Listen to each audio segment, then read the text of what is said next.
Now, I didn't watch Prison Break Season 2 when it was airing live on Fox, but I can imagine the anticipation and just overall hype going into this season for Prison Break fans must have been insane. 8 inmates have now successfully broken out of a max security prison, and now they are on the run. And you know what? There's no point in me even explaining this when Alex Mahon delivered one of the coldest opening dialogues to a season ever. I would encourage everyone who is watching, everyone in this country, to take a good look at these faces. These men right here are now the 8 most wanted men in America. Yo. When I tell y'all, the first time I saw this scene, I genuinely had goosebumps. Like, we all saw them breaking out of prison and understood they would be running from the law this season. But this just set a tone for the season that really elevated it for me. And also, it makes for a fire intro to a TikTok edit. These men right here are now the 8 most wanted men in America. Mahon got TikTok editors' rents paid off that speech alone. But what y'all really need to understand about this season is that unlike in Season 1, where Michael was no-diffing all his adversaries, Season 2, he meets a worthy opponent. And I know this might be a reach, but after watching this season, I can confidently say this is the greatest Death Note live-action adaptation to date. Now, I'm sorta kidding when I say this, but hear me out. Obviously, the plot isn't a one-to-one. Mahon knows Michael's identity, and Michael isn't a mass murderer with a Shinigami. But if you look at it from a broader context, the cat and mouse game him and Michael play this season, where they are in a battle of each other's intellectual abilities, has some strong similarities. But all that to the side, peep the fit. Who the hell chooses a tan suit as their clothing of choice after they just broke out of max security prison? A man who is clearly trying to be Light Yagami, that's who. But anyways, it'll make more sense as I break down the season. But for now, let's talk about Bellic. A part of me kinda feels bad for Bellic because you can see he is just clearly being driven by rage. Mr. Bellic, don't talk to me. This man is the only officer wearing a short sleeve shirt, and combine that with the fact that every scene you see him in, he's carrying his rifle, even with no threat of the inmates around. If that doesn't give off the most I'm emotionally damaged energy, then I don't know what does. And to make things worse, he's just constantly getting big broed by Mahon the entire first episode. Don't talk to me. Fine, but it's gonna make collaboration kind of hard. Collaboration? I got men out here in harm's way, and you're giving press conferences. The press is a tool. They'll bring those men back quicker than bloodhounds will. We don't need you. We're out on these guys' trail, and it's just a matter of time till we nail them. The problem I find with being on a trail is that by definition, you'll always be behind your prey. We'll see about that. Then later that episode, just as Mahon explained to him, he gets duped by Michael. Fuck! And Mahon is there in his car watching the failed ambush. Not one word.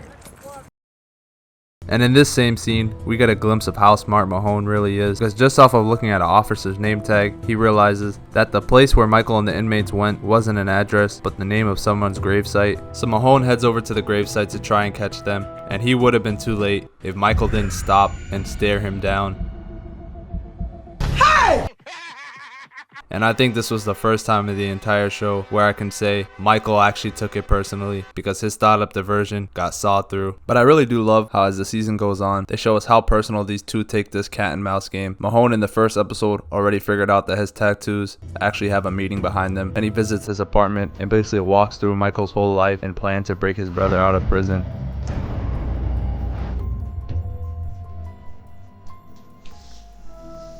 So you plan.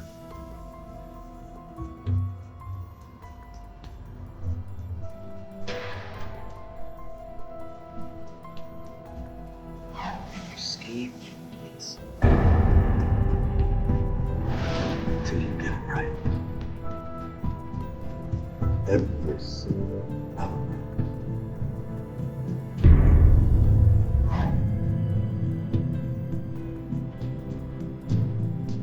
Then we destroy all the evidence.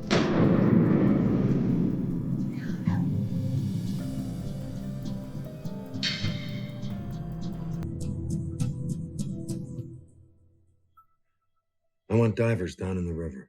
That most definitely is my favorite scene from the entire episode, and this was a jam-packed episode. This dude just figured out that Michael threw his hard drive into the river by running his hands across a wall and doing some deep visualization. Yeah, if this isn't the most Kira and L coded rivalry, then I don't know what is. And y'all want to know the funniest connection about these two shows? They damn near aired at the exact same time. Prison Break Season 2 Episode 1 Manhunt aired on August 21st, 2006, while Death Note Episode 1 Rebirth aired October 3rd, 2006. But do you want to know where Michael and Light differ? Their love life. Because Michael Michael actually cares about his girlfriend. Even as an escaped convict, he still finds a way to write her a letter. But during her time in the hospital, Sarah also learns that she didn't just help Michael and her brother break out, but 6 other inmates, one most notably being Theodore Bagwell. Now in his first day as a free man, he completes what I like to call the Teabag trifecta. Now what is the Teabag trifecta, you ask? It's when he does the following 3 things. 1, says some racist shit. I'll tell you something I know is true. The Indians here, the tomahawk variety. 2, uses verbiage not commonly used by people of the human race. You heard me. Look, sir, I haven't seen anything and I won't tell it. No, you know, I fell for that bill of goods once before. Never again. And 3, commits a sick and heinous crime. Now his crime of choice in this scenario was murder, but honestly, for Teabag standards, it was a polite murder, because instead of stabbing him or shooting him, he just lethally injects him. That's progress. And there's one last important thing that happened in this episode. Veronica dies, and this has to be the most frustrating death in the entire season. Actually, I take that back, but still, going all the way to Montana to confront Stedman by yourself after everything you went through in season 1 with the company is definitely a choice. Then she calls the police and proceeds to tell Lincoln, "Yeah, bro, I got this handled. Just turn yourself in." What? Veronica, did you not fall for this bill of goods before? It's like season 1 meant nothing to her. The only way I can explain the decision making is that she's a lawyer, so she has faith in the law. But the saddest part is that Lincoln is on the phone as she gets murdered. Oh my God.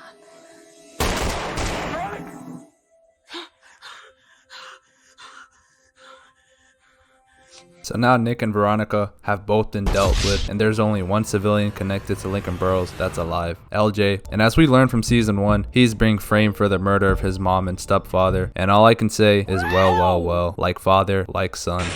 So obviously, Michael and Lincoln have to save him. So they devise a plan to break LJ out of the courthouse, but Mahon starts to get suspicious after listening to LJ's phone call with Lincoln, and at the very last second realizes they plan to break him out of the elevator.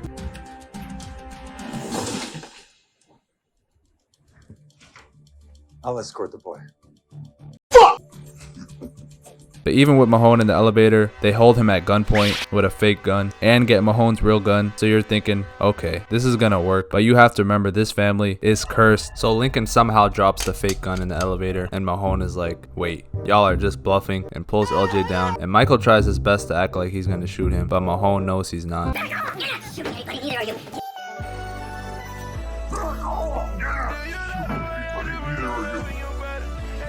That shit was hilarious. Mahon has studied these guys so well, he knows they aren't about that life, and Michael not shooting him with the presumed to be real gun falling in the elevator further enforces that for him. In the season 1 video, I said that anything that involves brain power, keep Link out of it. What you doing out here, Link? Taking a break? I gotta check the status in there. So good? Then you won't mind me checking it out. Hey! What the hell's your problem, Connor? Hey, step off, or you're going to shoot. Hey. And he even says it himself. I mean, you are the brains and I am the brute. So tell me why even the most physically fit person in the show can't even hold a gun. And now Mahon is pissed because that crazy ass plan almost worked on him. So Michael and Lincoln run out of the courthouse and steal a truck to get away. But in the process, Lincoln gets shot in the leg. So what do you do when you're an escaped convict and you need medical attention? You visit your side piece's house. So while Link stays at Nika's house, Michael has to go get the car back. But even the great Michael Schofield is susceptible to a parking meter. But after a close call with the towing company, he gets his car back. And this is our first indicator that Mahon might be a little off his rocker. There's something about him we don't know about, bro. Because after he swipes a bunch of folders off the desk in frustration, we see him staring at a file with the name Oscar Shales. Now we don't know who that is at this point of the show, but whoever he is giving Mahon PTSD. But there's a character in the show who is actively forming his trauma, Brad Bellick. Now I mentioned earlier that he is consumed by rage to find the inmates. Well, we now learn that he is being fired for his under the table dealings with Abruzzi. Officer Brad Bellick. Yeah!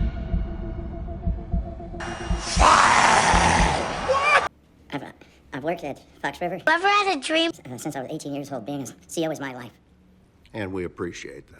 But what pissed me off about this scene is that the warden, who we can all agree seems like a pretty good guy, he risks his own life along with his wife's to do the right thing and keep Michael in Fox River. So tell me why at the hearing with Bellick, he hears about his shady doings and is like, nah, if he goes, I go. Brother, what sense does it make to stick up for a dirty cop? This man was being put on a 2-week suspension, but decided he wanted to stick up for Brad Bellick. Oh yeah, you did your big one with that one, Warden. I quit. That will be all. And after the hearing, he goes back to his office.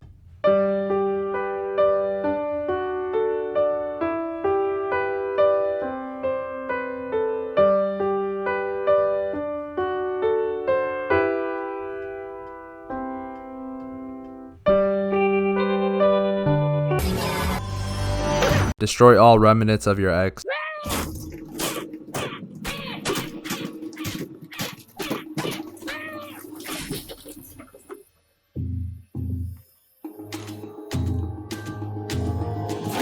On the other hand, Brad Bellick was taking his firing in a much different way. The rage of fire that was fueling Bellick has now completely burned out, and he goes back home to his mommy. Bradley? Yeah, Mom. No, but seriously, I shouldn't even be making jokes because this scene could have gotten very, very dark. He kisses his mom on the cheek, then grabs his gun, loads it with shells, and just as he's about to blow his own head off, his mom calls his name out and tells him about the reward for the inmates. Bradley? Yeah, Mom. They just announced the rewards on the TV. What reward? The convicts. For the convicts, the ones who escaped. How much? $100,000 apiece. $300,000 for the animal who killed President Reynolds' brother. Every wacko in the country is going to be after those bums now, wouldn't you say? We are so back.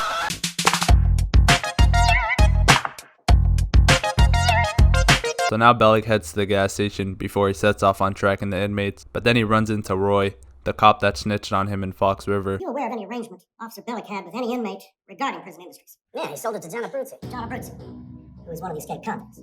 Yep. So Bellick backhands the shit out of him, and they start scrapping inside of the grocery store. And maybe if Bellick had seen Roy prior to hearing about the money, he would have tried to kill him.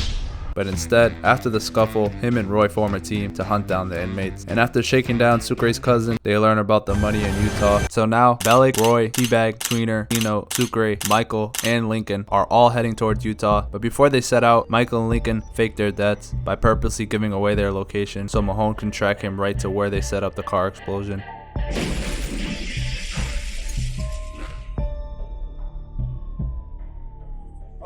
And then we get another hint into who Mahon really is, because at the crime scene, it looks like he starts seeing the numbers again and the voices start talking to him.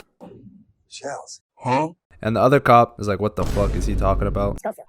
Schofield. So one of the other feds butts in and gives us some clarity to who Oscar Shales is. Oscar Shales is this guy Mahon tracked for a while. Nasty little bottom feeder, you know the type. Then if it wasn't obvious enough, Mahon practically hits his drug pen. Yeah, whoever Oscar Shales is to Mahon, he clearly has a bad history with him. But for the time being, this gives Lincoln and Michael enough time to get to Utah. That is until Big Brad Bellick shows up. Look at this man's face. There is nothing in life he cares more about than catching the convicts. Ron is playing Mario Kart Double Dash.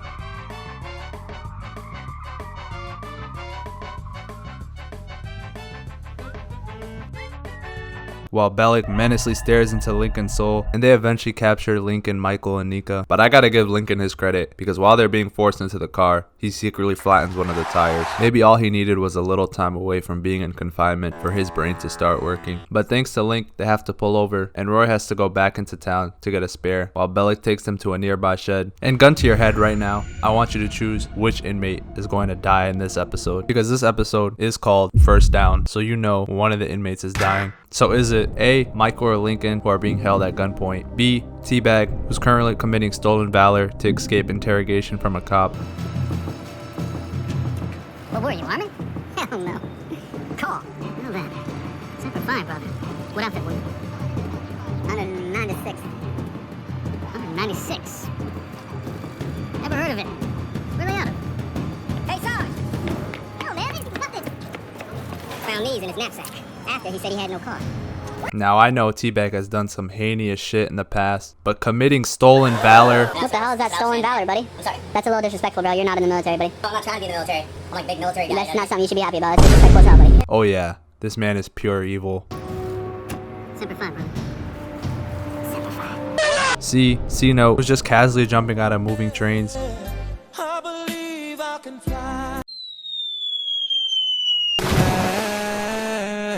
And D, Sucre, who's about to confront his trifling ass cousin.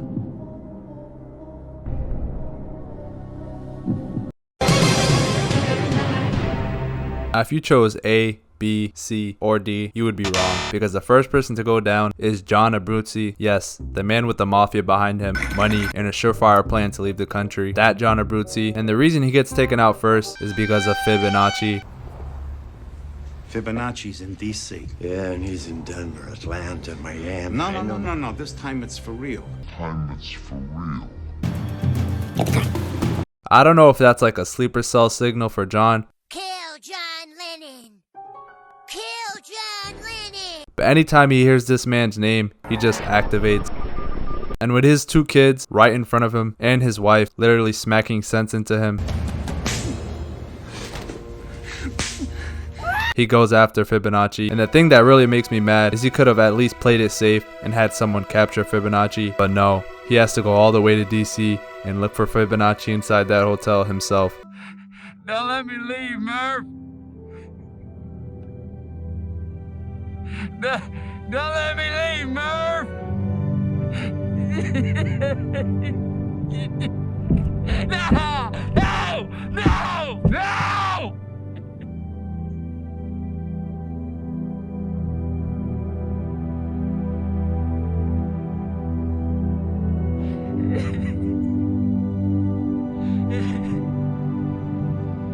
But of course, this was a setup, and Mahon and a bunch of other agents are there to meet him with guns. And then we get blessed with one of the coldest prison break scenes ever. Instead of giving himself up to the police, he decides, nah, I'd rather have my legacy be carried out by TikTok editors. And I can respect that. I have instructions to shoot at the first sign of aggression. Please, I'm asking you respectfully.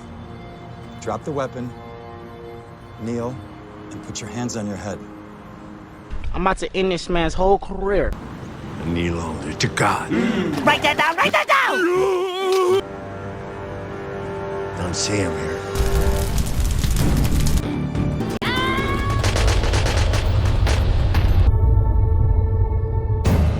Such a stupid death. But when you really look at it from the bigger picture, I can see why he got written off. There was really only 2 options. Him escaping on that cargo ship or him dying. Because him going to Utah and going for that money wouldn't make any sense. But speaking of characters getting written off for whatever reason, the scariest man in season 1, Paul Kellerman, isn't in the show anymore. 911. Send. Really think you're gonna get to 4 buttons before I get to 1?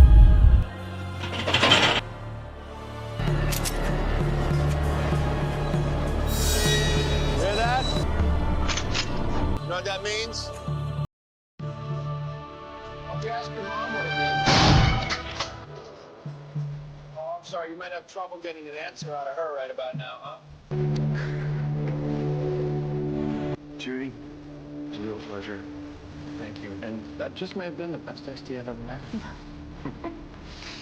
Ward, better do everything you can to hold on to this one. Oh, well. Good. And the weird part is, they keep the same actor and have him play a different character. I'm Lance and I'm an addict.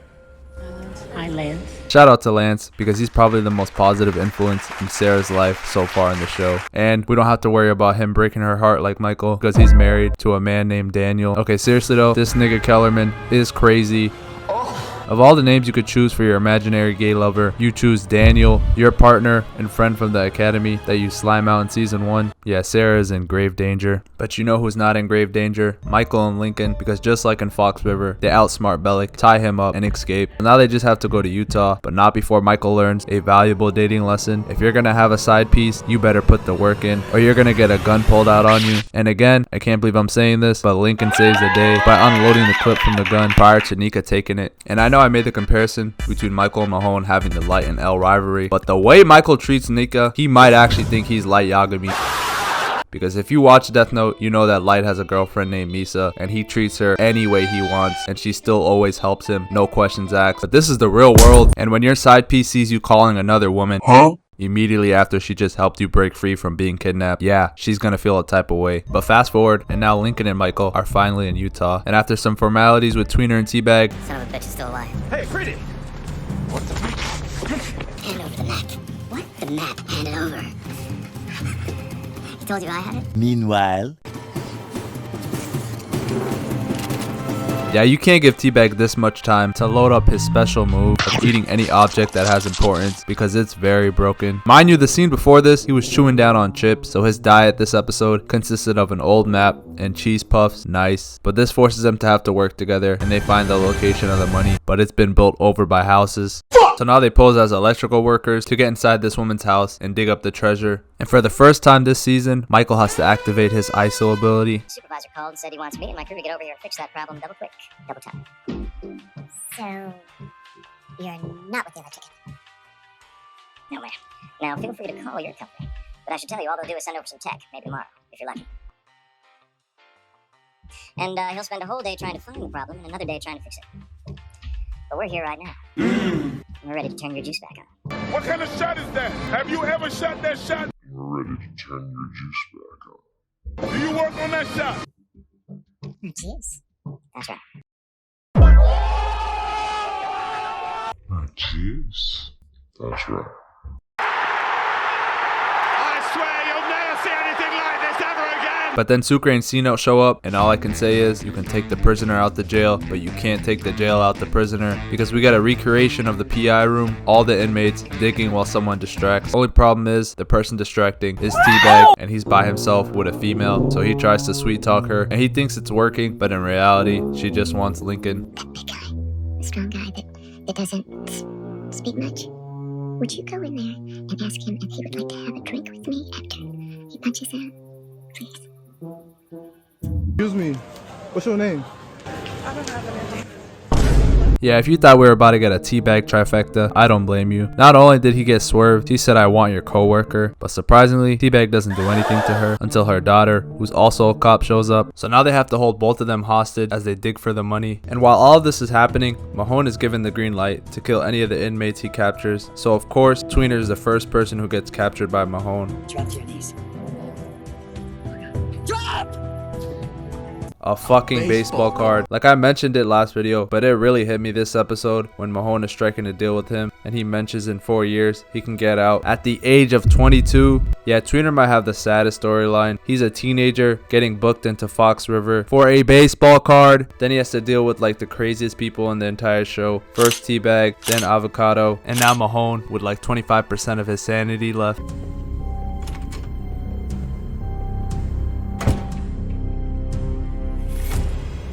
Who is using him as a ploy to get the inmates. But I think it's time we call him by his real name, David, because he does the most non-Tweener thing ever and leads Mahon and the police to Deborah, the girl he met earlier in the season, just so he could talk to her, which is some crazy character development. He was ratting for cheeseburgers in Fox River, and now he's not even taking plea deals. But for as great of a scene this was, and I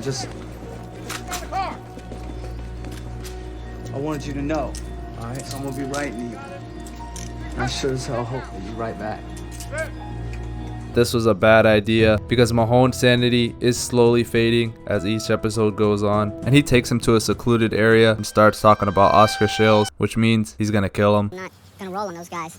It ain't gonna happen, so if that's what this is about. We were talking about confession earlier. And, I think I owe you an apology about Oscar Shales.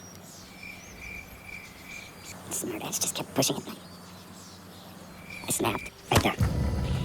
That's where I put the bullet in him.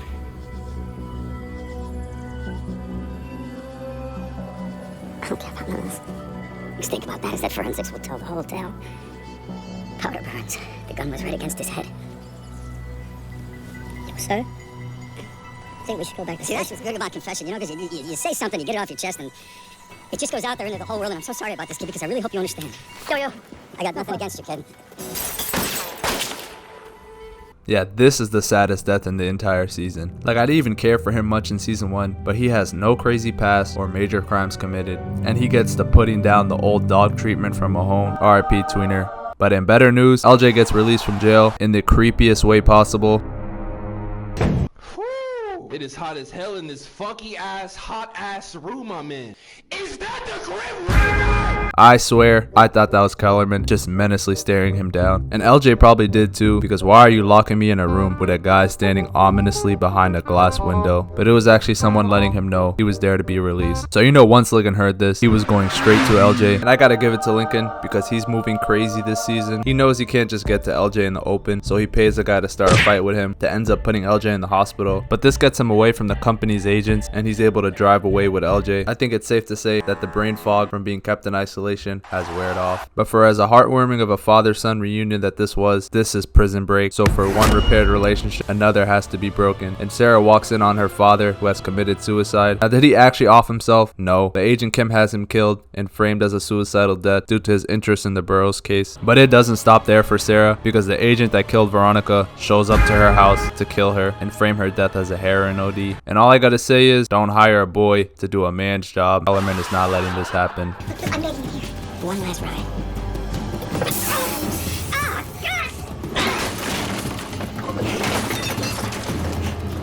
Then she calls her father's work friend for help, but he works with the company and sends agents to do a drive-by shooting.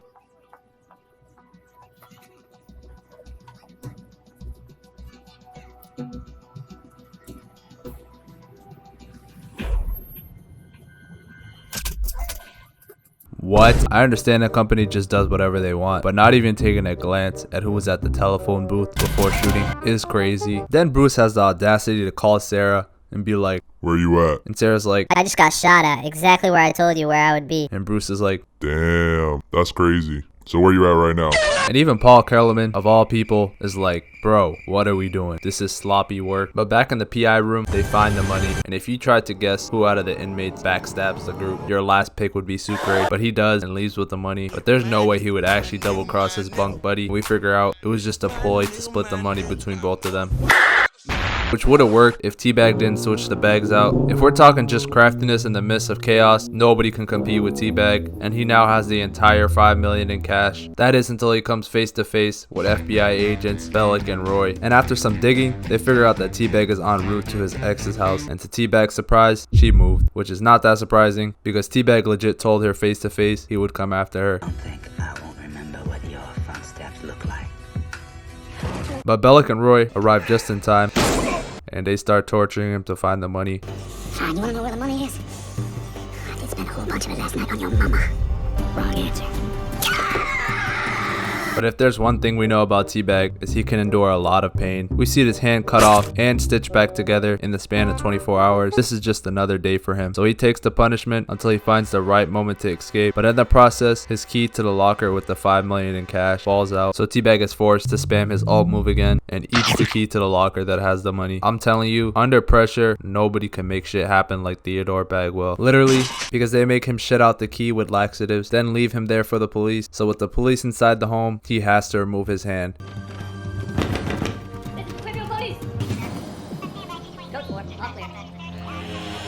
This man is legit treating his limbs like a Mr. Potato action figure. But Roy and Bellick do still get the money, but then Roy backstabs Bellick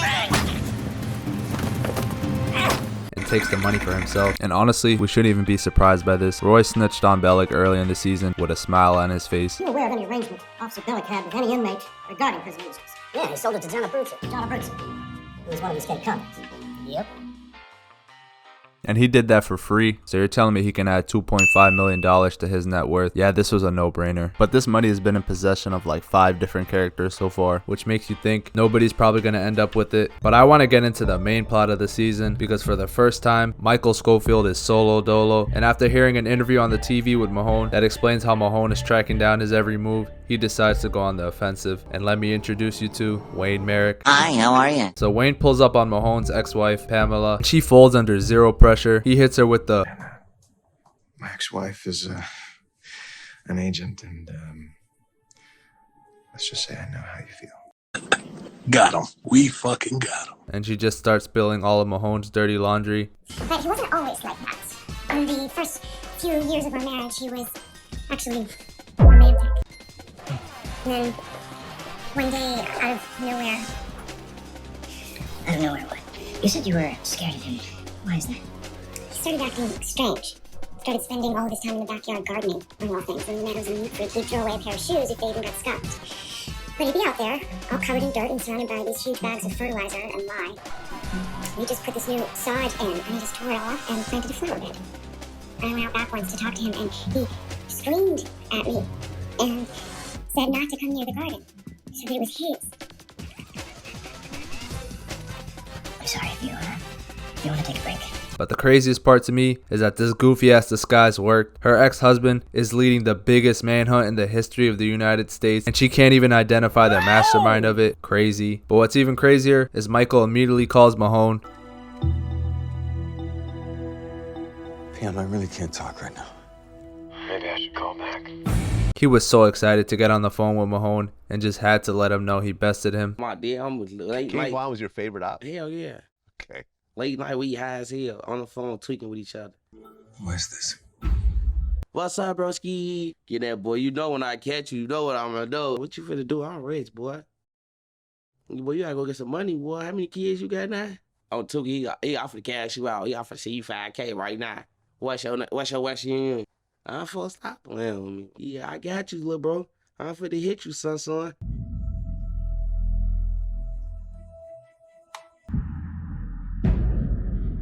No, but seriously, this is really one of the sickest scenes in the entirety of the show. Michael revealing that he knows about Shales and how he buried his body in the backyard. Then Mahon's cryptically letting him know he's gonna see him very soon. I'll see you soon, Michael. Oh, and Michael. It just may be sooner than you think. They don't write beefs like this anymore, but for the time being, Michael and Sarah are about to upgrade their relationship status from intimate work friends to boyfriend and girlfriend, and it actually goes pretty well. I don't want to be alone. Until Mahon pulls up. This man traveled all the way to New Mexico with only Michael on his mind. Kellerman even tells him to have Lincoln in custody in Arizona, and he's like, cool, but I got business to handle. So Michael and Mahon start driving straight at each other because Michael wants to see how crazy he is, and Mahon doesn't budge. So Michael's like, yeah, he's trying to kill us. So they hide inside of this mechanical building, and Mahon and Michael start playing a cat and mouse game.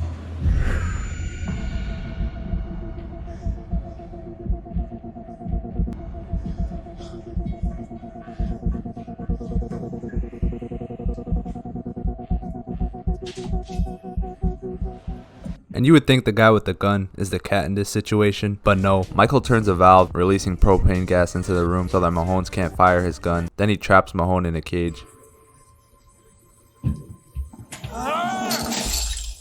And guys, we have to be honest here. We listen and we don't judge. Prison Break fans are quick to call certain characters stupid. No names, but you have an idea of who I'm referring to. But this was not Mahon's brightest moment.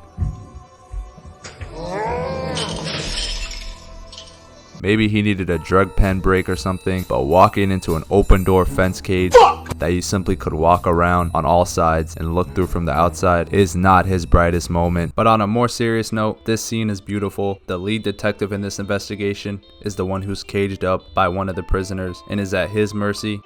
The first word of advice, stop. Because when you get close, I will win every time. And no, I did not edit that in. Michael is actually laughing maniacally because he outsmarted Mahon again. But the real irony here is I'm comparing Michael to Kira, a guy who uses a book to write people's lives away. But Michael literally has a no-kill rule. The propane will kill me anyway. What difference does it make? I might as well do it right now. That's a good point. There you go. There. So even with him checkmating Mahon, it ultimately means nothing because Mahon is going to come after him again and again until he's the victor. I don't have a choice. But who cares, because Michael and Sarah are back together and they're going to plan him out to disappear.